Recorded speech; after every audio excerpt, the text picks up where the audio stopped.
So I'm sure you're aware the Mustang S650 just recently debuted, and while at first I wasn't sure how I felt about it, I was like, I'm someone that just kind of holds on to the new Edge dearly because I love my new Edge. I wasn't sure, but then I thought about it. I'm like, well, we still have a V8. The Charger and the Challenger just got rid of their V8. The Camaro in 2024, I believe it is going to get rid of their V8. We still have a V8. It made me kind of sad when I realized we're getting to that point where we're about to get rid of all of our V8 muscle cars, which is, in my opinion, one of the things that makes America, America, the V8 muscle cars. I've been obsessed with V8 muscle cars ever since I knew what they were.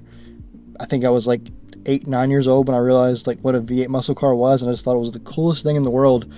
And from the time that I was a young kid up until now, I just wanted a new Edge Mustang because I thought they sounded really cool.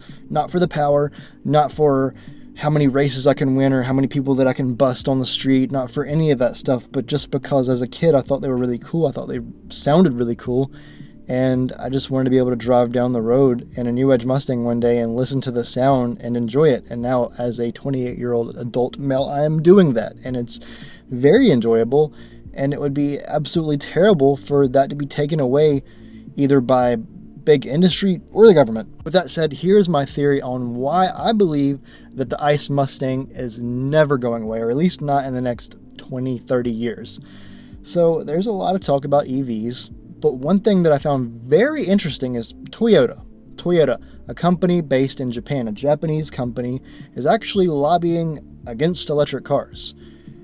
Which is interesting. Look it up. Toyota is actually lobbying against electric cars and trying to slow down the conversion from ICE to electric cars. ICE being internal combustion engine to electric cars.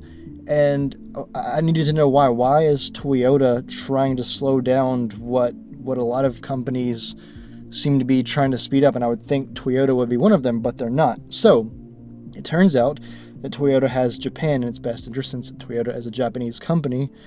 And Japan gets around 95% of its fuel from other countries. So they're kind of screwed on a negotiating level. They can't really negotiate with other countries because they get all their fuel from other countries.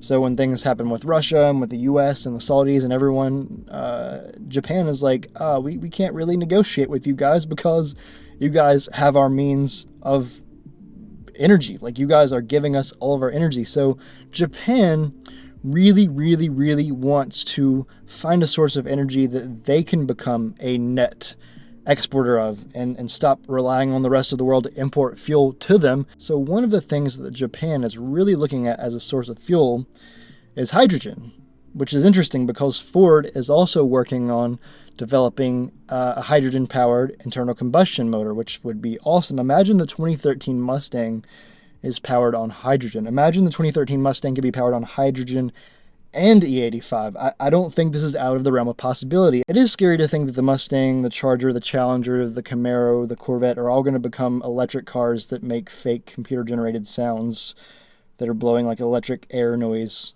out of fake mufflers. That's really scary and that's really depressing. But I don't think it's going to happen. I think we're going to get to a point in like maybe 2028, something like that, where half of the United States or more is going to have switched over to electric cars, or they're going to have legislated it so that most of the cars that are produced in each state, or most of the cars that you can buy, are electric. And I think what's going to happen after that is power grids are going to start failing across the United States. We've already seen it with California today in 2022. I think as other states start legislating more and more electric cars, 35%, 40%, whatever it be, they're going to start having failing power grids. And we're going to quickly realize that we can't rely solely on electricity as a source of fuel to get from A to B. We need electricity. We need some alternative sources of fuel like hydrogen, maybe E85, maybe ethanol. And I think that's what's going to happen. I think we're going to have a little bit of a snapback. And I think Ford is very smart. I think Ford's going to be a little bit ahead of the game. I think Ford is never going to have completely gotten rid of their ICE-powered Mustang. Maybe there's a lot less of them produced. Maybe there's an electric model and an ICE model, but I don't think Ford is going to completely get rid of the combustion engine, because I think in the late 2020s there's going to come a point where the United States is going to realize, holy crap, our power grids are collapsing. We're open for attack. Our power grids can't handle this. We are getting weak. We need to figure something out, and I think that something is going to be hydrogen and ethanol powered cars. So I think we're still going to have a ton of electric cars, and I think that's going to continue to change in the world. But I think because Japan it's not one of the biggest superpowers in the world, but I think Japan matters, and I think Japan is going to be working on hydrogen combustion engines, and I think that Japan is going to be successful at this, and I think they're going to inspire other countries. I think eventually the United States is going to see the writing on the wall and understand that it's really, really, really hard to have a power grid keep up all these electric cars, because we're just not ready for this. Maybe in 10, 15, 20 years we might be, but for now, when we get to a point where we have too many electric cars on our power grid, everything is just going to start crashing, and the US is going to freak out and really quickly think, what are we going to do?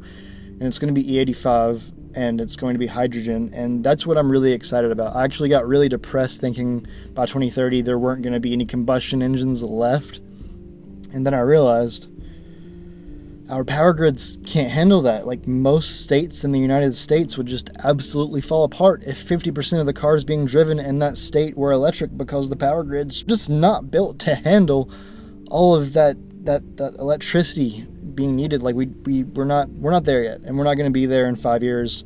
We might be there in 25 years. I don't know. Personally, I hope that the combustion engine always stays around, even if it's just like a couple of cars that are combustion and then everything else can be electric. That's totally fine.